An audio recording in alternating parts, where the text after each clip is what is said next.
నాగోల్లో పర్యటించారు మాజీ మంత్రి కేటీఆర్. బీఆర్ఎస్ నేతలు నాగోల్ ఎస్టీపీ మూసీ పరిసరాలను పరిశీలించారు. మూసీ బ్యూటిఫికేషన్లో స్థలాలు కోల్పోతున్న బాధితులకు అండగా ఉంటామని చెప్పారు. సీఎం రేవంత్ హార్వర్డ్ కోర్సుపైన విమర్శలు చేశారు హరీష్ రావు. ఇక విద్యాశాఖ నిధులతో హార్వర్డ్లో కోర్సు పూర్తి చేశారని ఆరోపించారు. లిక్కర్ కేసులో కోర్టు క్లీన్ చీట్ ఇవ్వడంతో తిరుమలలో మొక్కు చెల్లించేందుకు వెళ్లారని తెలిపారు కవిత.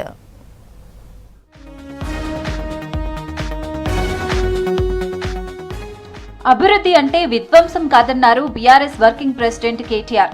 మూసీని జీవనదిగా మార్చాలని బీఆర్ఎస్ హయాంలో పునాది పడిందన్నారు. గ్రేటర్ హైదరాబాద్ పరిధిలోని నాగోల్లో పర్యటించారు కేటీఆర్. నాగోల్లో ఎస్టీపీ ప్లాంట్ ను పరిశీలించారు. ప్రభుత్వం చేపట్టిన మూసీ ప్రణాళికలో భాగంగా స్థలాలు కోల్పోతున్న బాధితులతో మాట్లాడారు కేటీఆర్. స్థానికులకు బీఆర్ఎస్ అండగా ఉంటుందన్నారు. 16,000 కోట్లతో పోయేదాన్ని 1,50,000 కోట్ల రూపాయలతో మూసీ సుందరీకరణ చేస్తాను. 2.5 ఏళ్లైంది, ఇంతవరకు డిపిఆర్ లేదు, ఒక ప్రణాళికనే లేదు. అదేవిధంగా హైదరాబాద్ మహానగరంలో మూసీ నిర్మాణానికి, మూసీ సుందరీకరణకు, మూసీ ప్రక్షాళనకు మేము మద్దతు పలుకుతాం.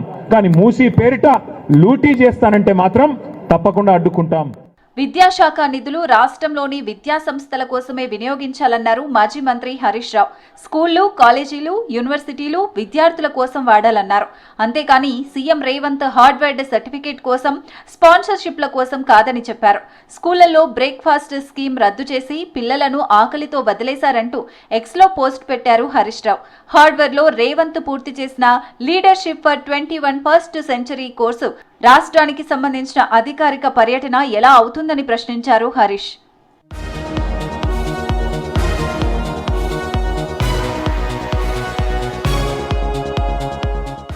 తప్పుడు కేసు పెట్టి తనను 4 ఏళ్లుగా వేధింపులకు గురిచేశారని అన్నారు జాగృతి అధ్యక్షురాలు కవిత. లిక్కర్ కేసులో కోర్టు క్లీన్ చిట్ ఇవ్వడంతో తిరుమలలో మొక్కు చెల్లించుకునేందుకు వచ్చానన్నారు కవిత.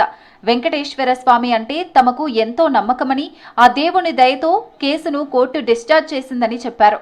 త్వరలోనే తాము ఏర్పాటు చేయబోయే పొలిటికల్ పార్టీకి స్వామివారి ఆశీస్సులు ఉంటాయని నమ్ముతున్నట్లు చెప్పారు కవిత. మాటికొక స్టాండు, పూటకొక స్టాండు మార్చుకుంటూ మరి ప్రజల్ని ఇబ్బంది పెడుతున్నటువంటి ప్రతిపక్షాలు, ప్రభుత్వం అయితే ఇచ్చిన ఏ ఒక్క మాట కూడా కనీసం చేయడం లేదు. అటువంటి సందర్భంలో తెలంగాణలో ప్రజలు ఆల్టర్నేట్ కోసం చూస్తున్నారని మాకు బలంగా అనిపిస్తున్నది. కానీ ఒక పొలిటికల్ పార్టీ అంటే ఆ ప్రజల యొక్క మనోభావాలను, ఆ ప్రాంతం యొక్క అస్తిత్వాన్ని, ఆ ప్రాంత ప్రజల యొక్క హక్కులను రక్షించడమే ప్రధాన ధ్యేయంగా పనిచేస్తాం. ఎన్నికల ధ్యేయంగా పనిచేయడం కాదు, ప్రాంత పరిరక్షణ ధ్యేయంగా పనిచేస్తాం. ప్రజల మద్దతు లభిస్తుందని నేను బలంగా నమ్ముతున్నా. అన్నిటికన్నా ముఖ్యంగా స్వామివారి దయ ఉండాలని కోరుకుంటున్నాను. రేపు తిరుమల శ్రీవారిని దర్శించుకోనున్నారు జాగృతి చీఫ్ కవిత. అలిపిరి మెట్ల మార్గం ద్వారా కాలినడకన తిరుమలకు వెళ్లారు కవిత. పాదయాత్ర ప్రారంభానికి ముందు అలిపిరి మెట్ల దగ్గర ప్రత్యేక పూజలు చేశారు కవిత. రేపు కుటుంబ సమేతంగా స్వామివారిని దర్శించుకోనున్నారు.